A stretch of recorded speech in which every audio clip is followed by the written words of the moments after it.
नमस्कार। आज फिर एक बार मन की बात के माध्यम से आप सभी कोटि कोटि मेरे परिवारजनों से मिलने का अवसर मिला है। मन की बात में आप सबका स्वागत है। कुछ दिन पहले देश ने एक ऐसी उपलब्धि हासिल की है जो हम सभी को प्रेरणा देती है। भारत के सामर्थ्य के प्रति एक नया विश्वास जगाती है। आप लोग क्रिकेट के मैदान पर टीम इंडिया के किसी बैट्समैन की सेंचुरी सुनकर खुश होते होंगे, लेकिन भारत ने एक और मैदान में सेंचुरी लगाई है और वो बहुत विशेष है। इस महीने 5 तारीख को देश में यूनिकॉर्न की संख्या 100 के आंकड़े तक पहुंच गई है। और आपको तो पता ही है, एक यूनिकॉर्न यानी कम से कम 7,500 करोड़ रुपए का स्टार्टअप। इन यूनिकॉर्न्स का कुल वैल्यूएशन $330 बिलियन यानी 25 लाख करोड़ रुपयों से भी ज्यादा है। निश्चित रूप से ये बात हर भारतीय के लिए गर्व करने वाली बात है। आपको यह जानकर भी हैरानी होगी कि हमारे कुल यूनिकॉर्न में से 44 पिछले साल बने थे। इतना ही नहीं, इस वर्ष के 3-4 महीने में ही 14 और नए यूनिकॉर्न बन गए। इसका मतलब यह हुआ कि ग्लोबल पैंडेमिक के इस दौर में भी हमारे स्टार्टअप्स वेल्थ और वैल्यू क्रिएट करते रहे। इंडियन यूनिकॉर्न्स का average annual growth rate USA, UK और अन्य कई देशों से भी ज्यादा है। एनालिस्ट का तो ये भी कहना है कि आने वाले वर्षों में इस संख्या में तेज उछाल देखने को मिलेगी। एक अच्छी बात ये भी है कि हमारे यूनिकॉर्न्स डाइवर्सिफाइंग है। ये e commerce, fintech, edtech, biotech जैसे कई क्षेत्रों में काम कर रहे हैं। एक और बात जिसे मैं ज्यादा अहम मानता हूं वो ये है कि स्टार्टअप्स की दुनिया न्यू इंडिया की स्पिरिट को रिफ्लेक्ट कर रही है।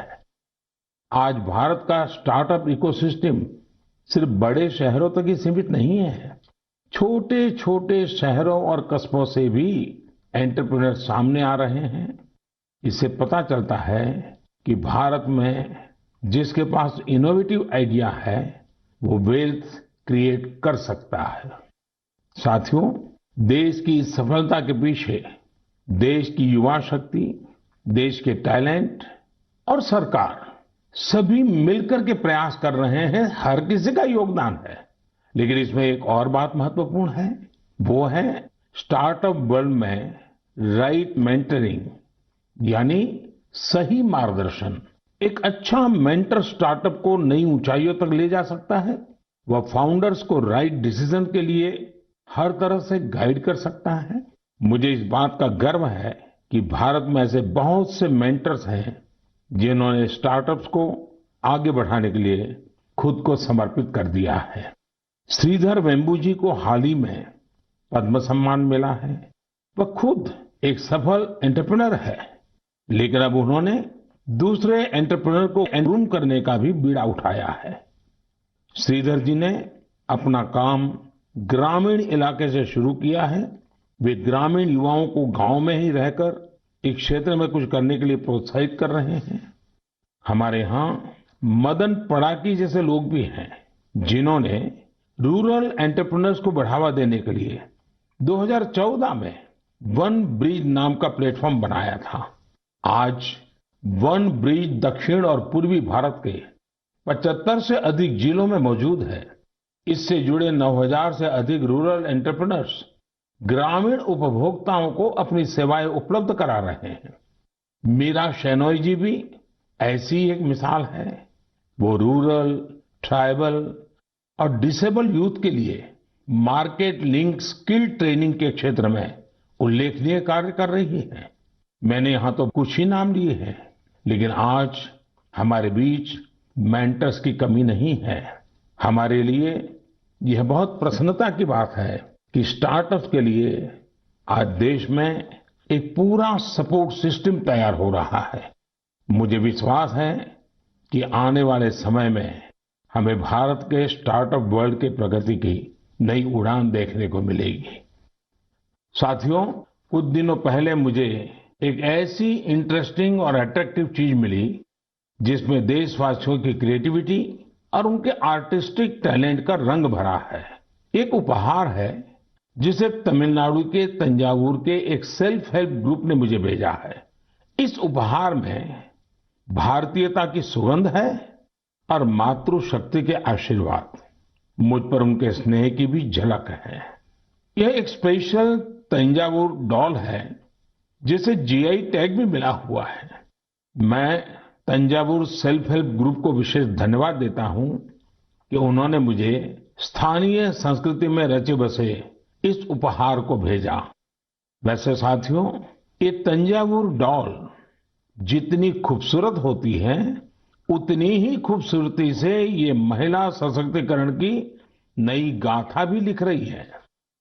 तंजावुर में महिलाओं के सेल्फ हेल्प ग्रुप्स के स्टोर और कियोस्क भी खुल रहे हैं। इसकी वजह से कितने ही गरीब परिवारों की जिंदगी बदल गई है। ऐसे कियोस्क और स्टोर्स की सहायता से महिलाएं अब अपने प्रोडक्ट ग्राहकों को सीधे बेच पा रही हैं। इस पहल को तारगईगल कई विनई पोरुत्कल वीरप्पनई अंगाड़ी नाम दिया गया है। खास बात यह है कि इस पहल से 22 सेल्फ हेल्प ग्रुप जुड़े हुए हैं। आपको ये भी जानकर अच्छा लगेगा कि महिला सेल्फ हेल्प ग्रुप्स, महिला स्वयं सहायता समूह के ये स्टोर तंजावुर में बहुत ही प्राइम लोकेशन पर खुले हैं। इनकी देखरेख की पूरी जिम्मेदारी भी महिलाएं उठा रही हैं।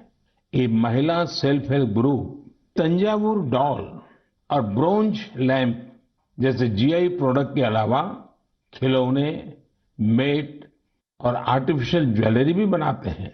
ऐसे स्टोर की वजह से जीआई प्रोडक्ट्स के साथ साथ हैंडीक्राफ्ट के प्रोडक्ट की बिक्री में भी काफी तेजी देखने को मिली है। इस मुहिम की वजह से न केवल कारीगरों को बढ़ावा मिला है, बल्कि महिलाओं की आमदनी बढ़ने से उनका सशक्तिकरण भी हो रहा है। मेरा मन की बात के श्रोताओं से भी एक आग्रह है, आप अपने क्षेत्रों में ये पता लगाएं कि कौन से महिला सेल्फ हेल्प ग्रुप काम कर रहे हैं। उनके प्रोडक्ट्स के बारे में भी आप जानकारी जुटाएं और ज्यादा से ज्यादा इन उत्पादों को उपयोग में लाएं। ऐसा करके आप सेल्फ हेल्प ग्रुप की आय बढ़ाने में तो मदद करेंगे ही, आत्मनिर्भर भारत अभियान को भी गति देंगे। साथियों, हमारे देश में कई सारी भाषाओं, लिपियां और बोलियों का समृद्ध खजाना है। अलग अलग क्षेत्रों में अलग अलग पहनावा, खान पान और संस्कृति, ये हमारी पहचान है। ये डाइवर्सिटी, ये विविधता एक राष्ट्र के रूप में हमें अधिक सशक्त करती है और एकजुट रखती है। इसी से जुड़ा एक बेहद प्रेरक उदाहरण है एक बेटी कल्पना का, जिसे मैं आप सभी के साथ साझा करना चाहता हूं। उनका नाम कल्पना है, लेकिन उनका प्रयास एक भारत श्रेष्ठ भारत की सच्ची भावना से भरा हुआ है। दरअसल कल्पना ने हाल ही में कर्नाटका में अपनी 10वीं की परीक्षा पास की है।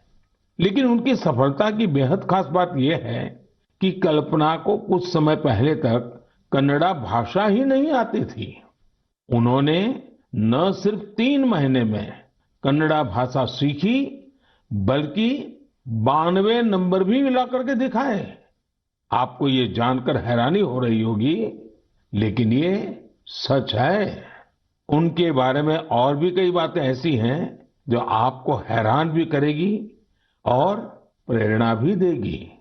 कल्पना मूल रूप से उत्तराखंड के जोशीमठ की रहने वाली हैं। वे पहले टीबी से पीड़ित रही थी और जब वे तीसरी कक्षा में थी तभी उनकी आंखों की रोशनी भी चली गई थी। लेकिन कहते हैं ना, जहां चाह वहां राह। कल्पना बाद में मैसूरू की रहने वाली प्रोफेसर तारामूर्ति के संपर्क में आई, जिन्होंने न सिर्फ उन्हें प्रोत्साहित किया बल्कि हर तरह से उनकी मदद भी की। आज वो अपनी मेहनत से हम सब के लिए एक उदाहरण बन गई है। मैं कल्पना को उनके हौसले के लिए बधाई देता हूं। इसी तरह हमारे देश में कई ऐसे लोग भी हैं जो देश की भाषाई विविधता को मजबूत करने का काम कर रहे हैं। ऐसे ही एक साथी हैं पश्चिम बंगाल में पुरुलिया के श्रीपति टूडू जी। टूडू जी पुरुलिया की सिद्धो कानो बिरसा यूनिवर्सिटी में संथाली भाषा के प्रोफेसर हैं। उन्होंने संथाली समाज के लिए उनकी अपनी ओल्ड चिकी लिपि में देश के संविधान की कॉपी तैयार की है। श्रीपति टूडू जी कहते हैं कि हमारा संविधान हमारे देश के हर एक नागरिक को उनके अधिकार और कर्तव्य का बोध कराता है।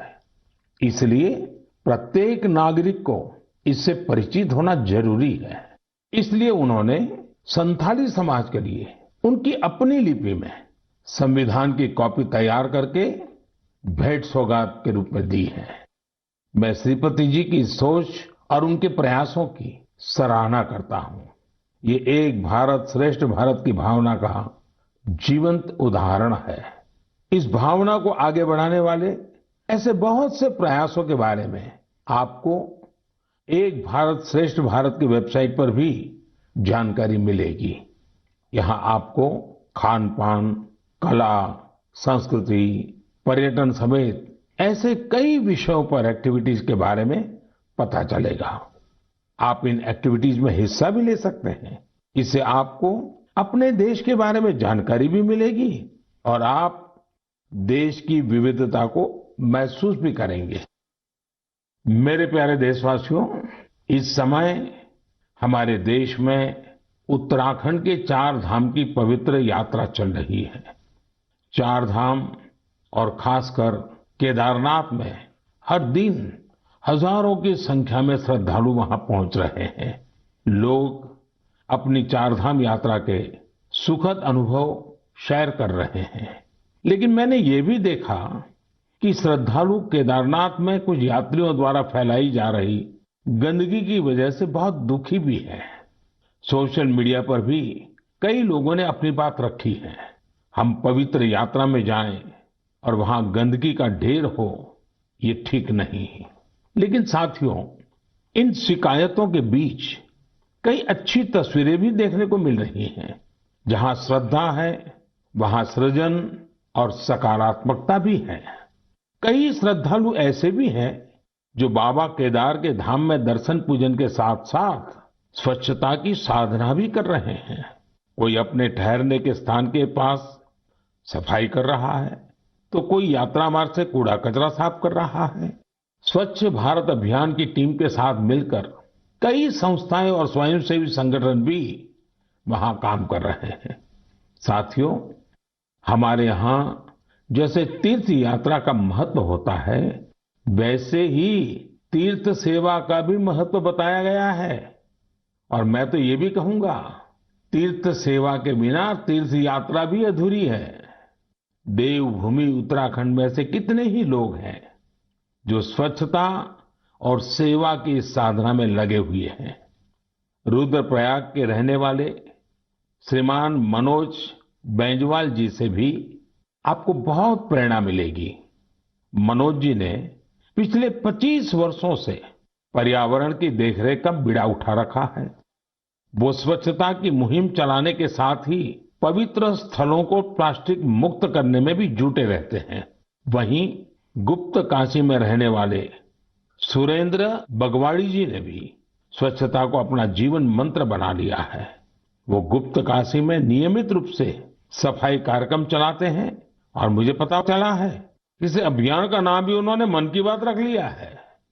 ऐसे ही देवर गांव की चंपा देवी जी पिछले 3 साल से अपने गांव की महिलाओं को कूड़ा प्रबंधन यानी वेस्ट मैनेजमेंट सिखा रही है। चंपा जी ने सैकड़ों पेड़ भी लगाए हैं और उन्होंने अपने परिश्रम से एक हरा भरा वन तैयार कर दिया है। साथियों, ऐसे ही लोगों के प्रयासों से देवभूमि और तीर्थों की वो दैवीय अनुभूति बनी हुई है, जिसे अनुभव करने के लिए हम वहां जाते हैं। इस देवत्व और आध्यात्मिकता को बनाए रखने की जिम्मेदारी हमारी भी तो है। अभी हमारे देश में चार धाम यात्रा के साथ साथ आने वाले समय में अमरनाथ यात्रा, पंढरपुर यात्रा और जगन्नाथ यात्रा जैसी कई यात्राएं होगी। सावन मास में तो शायद हर गांव में कोई न कोई मेला लगता है।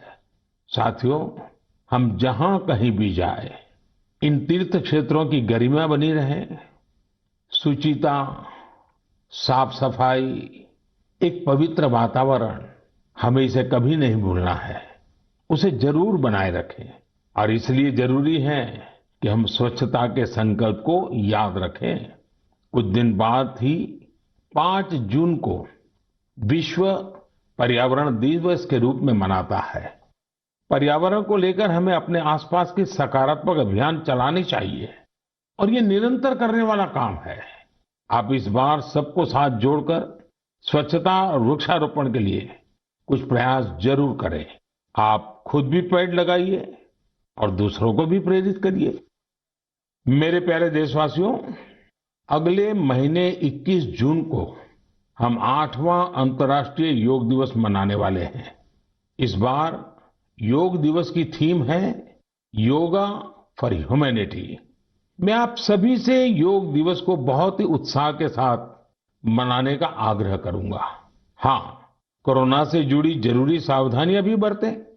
वैसे अब तो पूरी दुनिया में कोरोना को लेकर हालत पहले से कुछ बेहतर लग रहे हैं। अधिक से अधिक वैक्सीनेशन कवरेज की वजह से अब लोग पहले से कहीं ज्यादा बाहर भी निकल रहे हैं। इसलिए पूरी दुनिया में योग दिवस को लेकर काफी तैयारियां भी देखने को मिल रही हैं। कोरोना महामारी ने हम सभी को ये एहसास भी कराया है कि हमारे जीवन में स्वास्थ्य का कितना अधिक महत्व है और योग इसमें कितना बड़ा माध्यम है। लोग ये महसूस कर रहे हैं कि योग से फिजिकल, स्पिरिचुअल और इंटेलेक्चुअल वेलबीइंग को भी कितना बढ़ावा मिलता है। विश्व के टॉप बिजनेस पर्सन से लेकर फिल्म और स्पोर्ट्स पर्सनालिटीज तक, स्टूडेंट से लेकर सामान्य मानवी तक, सभी योग को अपने जीवन का अभिन्न अंग बना रहे हैं। मुझे पूरा विश्वास है कि दुनिया भर में योग की बढ़ती लोकप्रियता को देखकर आप सभी को बहुत अच्छा लगता होगा। साथियों, इस बार देश विदेश में योग दिवस पर होने वाले कुछ बेहद इनोवेटिव उदाहरणों के बारे में मुझे जानकारी मिली है। इन्हीं में से एक है गार्डियन रिंग। एक बड़ा ही यूनिक प्रोग्राम होगा। इसमें मूवमेंट ऑफ सन को सेलिब्रेट किया जाएगा, यानी सूरज जैसे जैसे यात्रा करेगा, धरती के अलग अलग हिस्सों से हम योग के जरिए उसका स्वागत करेंगे। अलग अलग देशों में इंडियन मिशंस वहां के लोकल टाइम के मुताबिक सूर्योदय के समय योग कार्यक्रम आयोजित करेंगे।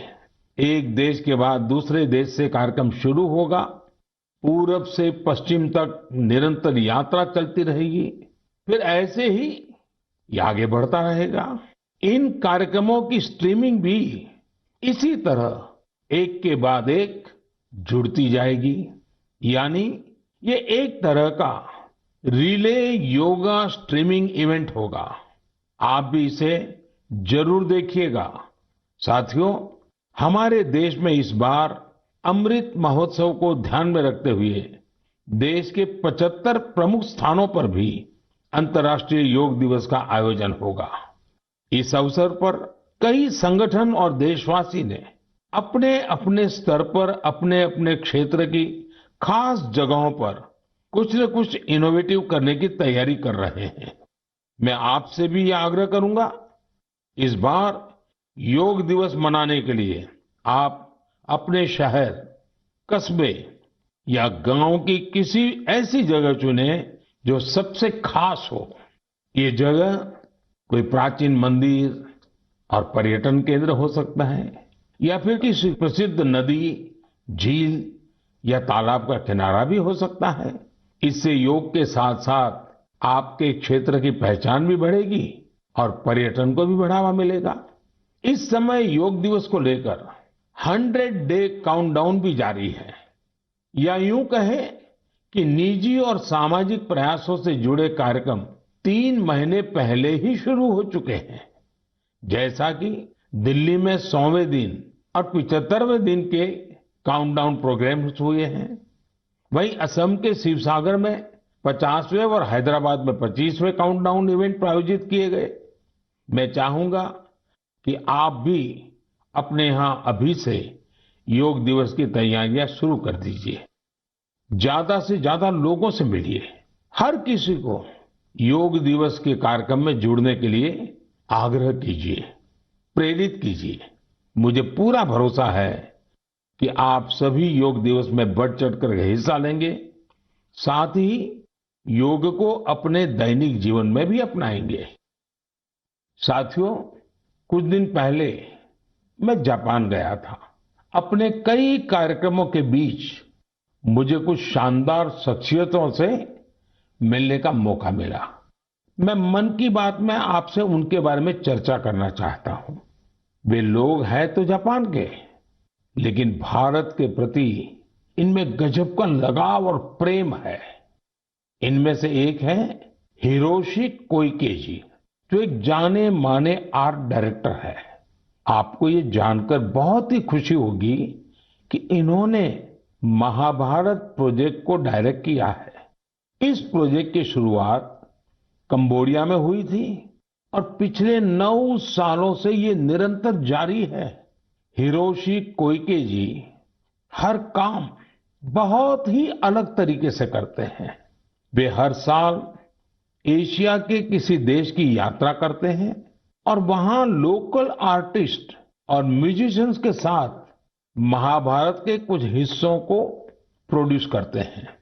इस प्रोजेक्ट के माध्यम से उन्होंने इंडिया, कंबोडिया और इंडोनेशिया सहित 9 देशों में प्रोडक्शन किए हैं और स्टेज परफॉर्मेंस भी दी है।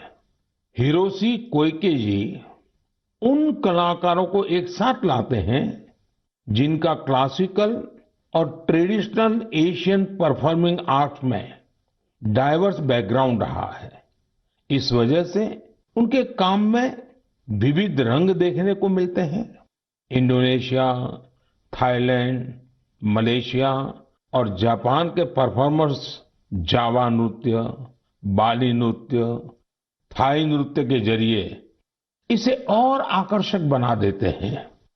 खास बात यह है कि इसमें प्रत्येक परफॉर्मर अपनी ही मातृभाषा में बोलता है और कोरियोग्राफी बहुत ही खूबसूरती से इस विविधता को प्रदर्शित करती है। और म्यूजिक की डाइवर्सिटी इस प्रोडक्शन को और जीवंत बना देती है। उनका उद्देश्य इस बात को सामने लाना है कि हमारे समाज में डाइवर्सिटी और कोएग्जिस्टेंस का क्या महत्व है और शांति का रूप वास्तव में कैसा होना चाहिए। इनके अलावा मैं जापान में जिन अन्य 2 लोगों से मिला, वे हैं आत्सुशि मात्सुओ जी और केंजी योशी जी। ये दोनों ही टेम प्रोडक्शन कंपनी से जुड़े हैं। इस कंपनी का संबंध रामायण की उस जापानीज एनिमेशन फिल्म से है जो 1993 में रिलीज हुई थी। यह प्रोजेक्ट जापान के बहुत ही मशहूर फिल्म डायरेक्टर युगो साकोजी से जुड़ा हुआ था। करीब 40 साल पहले 1983 में उन्हें पहली बार रामायण के बारे में पता चला था। रामायण उनके हृदय को छू गई, जिसके बाद उन्होंने इस पर गहराई से रिसर्च शुरू कर दी। इतना ही नहीं, उन्होंने जापानी भाषा में रामायण के 10 वर्जन्स पढ़ डाले और वो इतने पर ही नहीं रुके, वे इसे एनिमेशन में भी उतारना चाहते थे। इसमें इंडियन एनिमेटर्स ने भी उनकी काफी मदद की। उन्हें फिल्म में दिखाए गए भारतीय रीति रिवाजों और परंपराओं के बारे में गाइड किया गया। उन्हें बताया गया कि भारत में लोग धोती कैसे पहनते हैं, साड़ी कैसे पहनते हैं, बाल कैसे बनाते हैं, बच्चे परिवार के अंदर एक दूसरे का मान सम्मान कैसे करते हैं, आशीर्वाद की परंपरा क्या होती है, प्रातः उठ करके अपने घर के जो सीनियर है उनको प्रणाम करना, उनके आशीर्वाद लेना, ये सारी बातें अब 30 सालों के बाद ये एनिमेशन फिल्म फिर से 4K में रीमास्टर की जा रही है। इस प्रोजेक्ट के जल्द ही पूरा होने की संभावना है।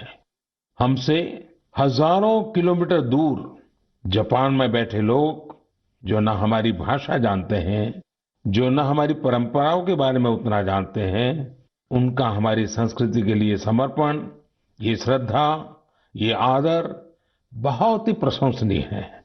कौन हिंदुस्तानी इस पर गर्व नहीं करेगा। मेरे प्यारे देशवासियों, स्व से ऊपर उठकर समाज की सेवा का मंत्र, सेल्फ फॉर सोसाइटी का मंत्र हमारे संस्कारों का हिस्सा है। हमारे देश में अनगिनत लोग इस मंत्र को अपना जीवन ध्येय बनाए हुए हैं। मुझे आंध्र प्रदेश में मरकापुरम में रहने वाले एक साथी राम भूपाल रेड्डी जी के बारे में जानकारी मिली है। आप जानकर हैरान रह जाएंगे कि राम भूपाल रेड्डी जी ने रिटायरमेंट के बाद मिलने वाली अपनी सारी कमाई बेटियों की शिक्षा के लिए दान कर दी है।